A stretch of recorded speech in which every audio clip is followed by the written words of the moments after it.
Today we're going to cover the topic of the new science involving motherhood. This chapter covers infertility and its treatment, the status of frozen embryos, posthumous reproduction, stem cell research, and surrogacy. Before we get started, I do want to point out that the California Family Code and current existing statutes as it relates to surrogacy and reproductive donors is listed in the module, so please be sure to take a look at the modules to review California Family Code. I've also included some articles, particularly on the Octomom. If you're not familiar with her, she is a woman who is infamous for having 8 children via in vitro fertilization. And the article mainly surrounds the doctor and any implications of malpractice on his part, and just the ethical underpinnings of what it means as we enter this new science of motherhood. Okay, so infertility is the inability to conceive a child. It's the failure of a couple to conceive in over a year in spite of having sexual relations without contraceptives. So a couple is unable to get pregnant for over a year despite not using any type of birth control. 1 in 8 couples in the United States need some form of medical help to create their family. So 1 in 8.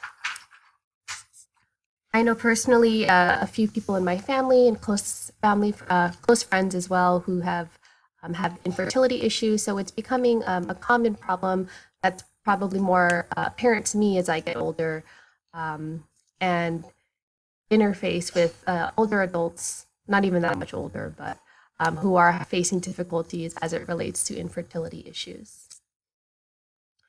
ART, it refers to assisted reproductive technology. This is fertility treatment to help a woman become pregnant by procedures such as surgically removing eggs from a woman's ovaries, combining them with sperm in a laboratory, and returning the result to the woman's body or donating it to another woman.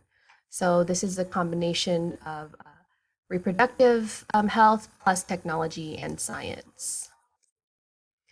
So the various categories of ART include non-donor eggs, in which case a woman would use her own eggs, donor eggs, in which case a woman uses eggs from another woman who donates her own eggs, fresh embryos, in which case a woman uses newly fertilized eggs, versus frozen embryos, in which case a woman uses embryos previously fertilized, frozen, and thawed.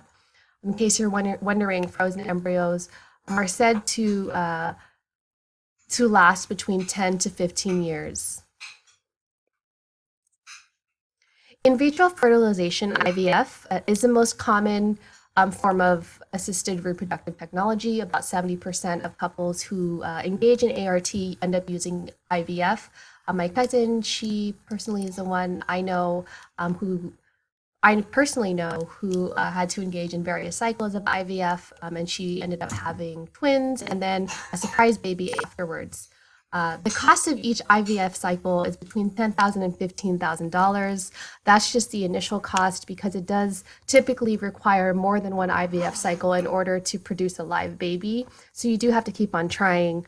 One of my really good friends, he actually works at Google, and he told me that he and his wife were given, because they're currently undergoing IVF treatments as well. I think they're given up to 5, not free cycles, but funded cycles through Google, their employer Google. Basically, Google's going to pay for up to 5, I believe it's 5 IVF cycles in hopes that they would be able to produce a live child from at least one of those cycles. So IVF is a surgical removal of a woman's eggs from her own ovaries, their fertilization with a man's sperm in a petri dish in a laboratory, and the transfer of the resulting embryos or pre-embryos back into the uterus through the cervix.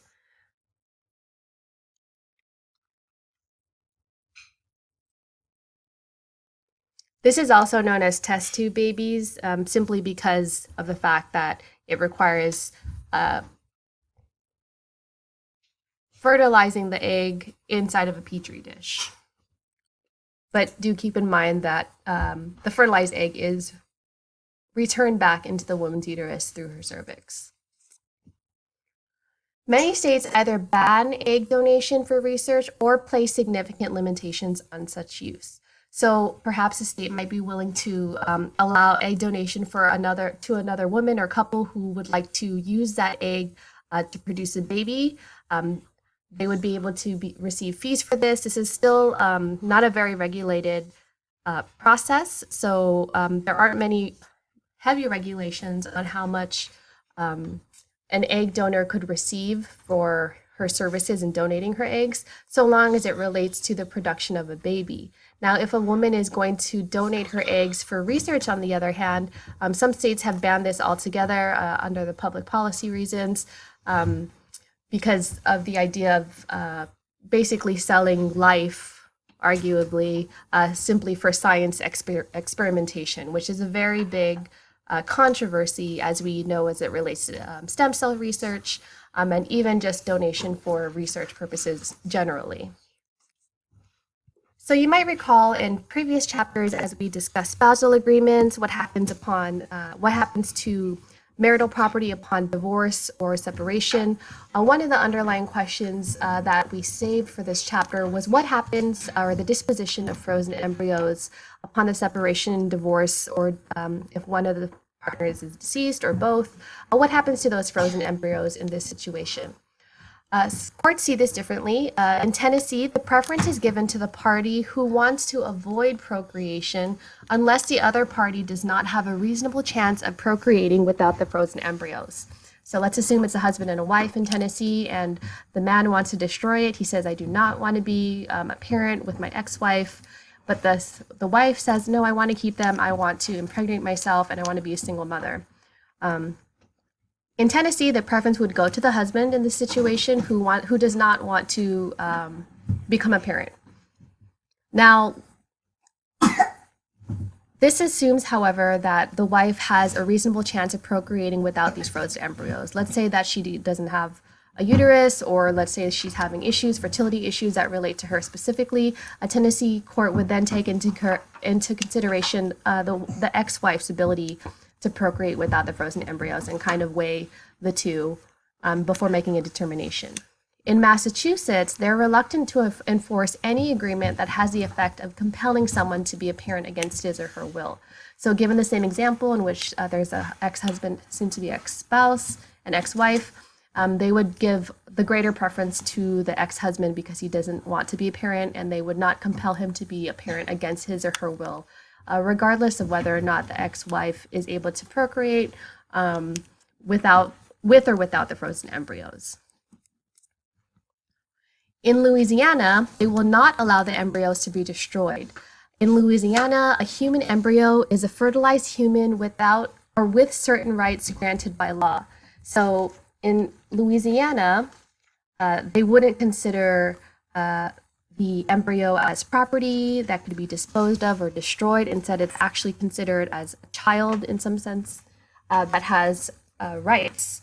So this embryo could be adopted, it could be owed child custody, it has inheritance rights under Louisiana. So depending again where the situation takes place, the states will treat it very differently. Generally, most states will enforce agreement on the disposition made by the couple and fertility clinics. There's an increasing push now by fertility clinics across the board to require spouses or two individuals who agree to undergo IVF treatments to explicitly state in writing what the disposition will be should either of them divorce, separate, or die. They need to have that in writing and will instead just enforce that agreement instead of having to engage in this back and forth of what we should do with these frozen embryos. So can a child be conceived posthumously before, or meaning after the death of one or both of the parents? Given the fact that embryos can be frozen, or the fact that artificial insemination can happen shortly after a father dies or a man dies, for example, using his semen, the answer is yes. Posthumous reproduction is very real.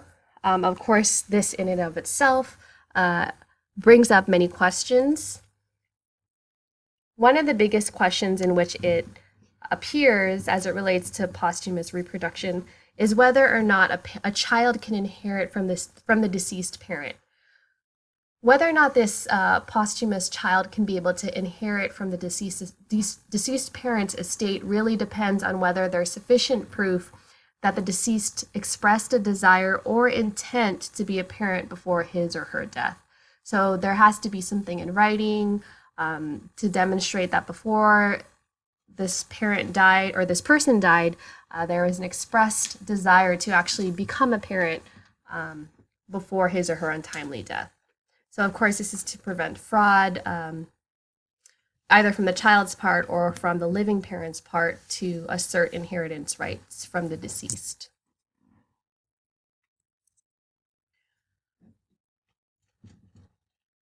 Aside from granting individuals who face infertility issues the ability to give childbirth or to have a child, embryos can also be used for research purposes. Embryos produced for in vitro fertilization procedures, but that are scheduled for destruction because the couples no longer need or want them, could arguably be used for stem cell research. This also includes embryos produced for the sole purpose of scientific research rather than for use in IVF procedures. Now, as I briefly stated earlier, there's a lot of controversy surrounding stem cell research that comes from the use of embryos, period. People are less likely to support using embryos produced for the sole purpose of scientific research simply because of the fact that a woman is basically just selling her eggs just for the purpose of these experiments. Now, on the other hand, those that are scheduled to be destroyed otherwise because the couples no longer need them or want them could arguably benefit adults who would benefit from the research using these unwanted and unneeded embryos for stem cell research. So it really depends on where these embryos are coming from, what their purpose was. Are they meant to be destroyed because they're no longer wanted or needed, or were they produced solely for the purpose of scientific research? It's important to note that there's widespread legal, ethical, and policy disagreement over which types of stem cell research can be undertaken. Under the Dickey-Wicker Amendment, federal funding is prohibited to be used specifically for research in which a human embryo or embryos are destroyed. So while federal funding is prohibited for this purpose, state funding and private funding is allowed for stem cell research.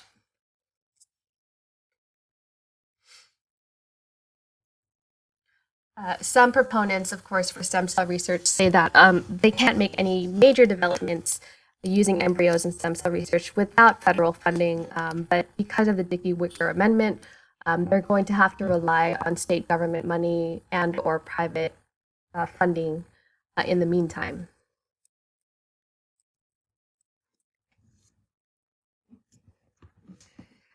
So do note that stem cells are not limited to embryos. These adult stem cells can also be found in blood, skeletal muscle, skin, and elsewhere.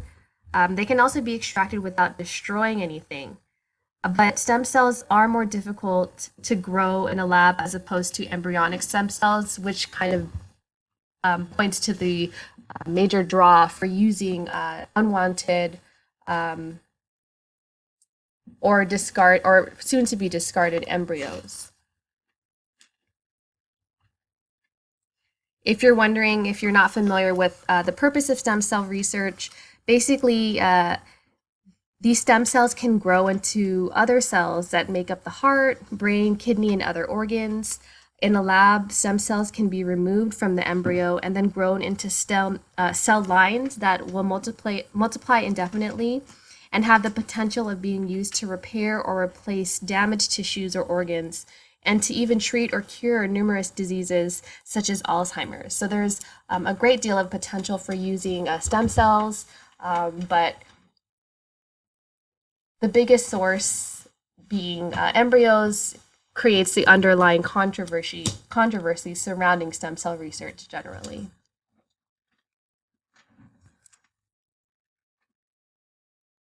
So we're now going to move on to surrogacy. Surrogacy is a status or act of being a substitute for another. As it relates to new science in motherhood, surrogacy is the carrying and delivering of a child for another. A surrogate mother is a woman who becomes pregnant, usually by artificial insemination or in vitro fertilization, with the semen of a man who is not her husband, with the understanding that she will surrender her legal rights to the baby upon its birth. So we just covered termination of parental rights. The surrogate mother agrees to become pregnant either through artificial insemination, in vitro fertilization, or maybe even through sexual intercourse with the semen of a man she's not with the understanding that she will surrender her legal right to the baby and terminate her parental rights to that baby upon its birth. There are two forms of surrogacies. In a traditional surrogacy, a woman agrees to become impregnated using her own egg and the sperm of the intended father or of another man, and then to relinquish her parental rights upon the birth of the child. Under a traditional surrogacy, the surrogate is genetically or biologically related to the child because she uses her own egg. So a typical scenario for traditional surrogacy would be in which case a woman is unable to produce eggs, and so she would use the egg of the surrogate mother, the egg and the uterus of the surrogate mother. In a gestational surrogacy, a woman agrees to have an embryo produced by the egg and sperm of the intended parents or other donors implanted into her uterus and to also relinquish her parental rights upon the birth of the child. In a gestational surrogacy, the surrogate is not genetically or biologically related to the child because she does not use her own egg. So basically, in a gestational surrogacy, the surrogate mother is just using her uterus to kind of grow this embryo that's already been fertilized by the intended parents. And in this example, perhaps the intended mother doesn't have a uterus or doesn't have a functioning uterus, or for whatever reason can't keep the embryo from growing within her own uterus, so would use a gestational surrogate mother in that situation. So as you can imagine, surrogacy relies heavily on contract law and agreements because there are many moving parts involved. Relinquishing parental rights, adoption, and any other related agreements that need to take place, particularly in the exchange of money, to the surrogate mother and any other related expenses. States have different laws on surrogacy contracts. Some states ban them and call them void altogether. Other states permit them but regulate how they're created and enforced. What happens when a surrogate mother changes her mind? Who then becomes the legal mother? Some courts say that the legal mother is a woman who had the intent to procreate and to raise a child even if she has no genetic link to the child.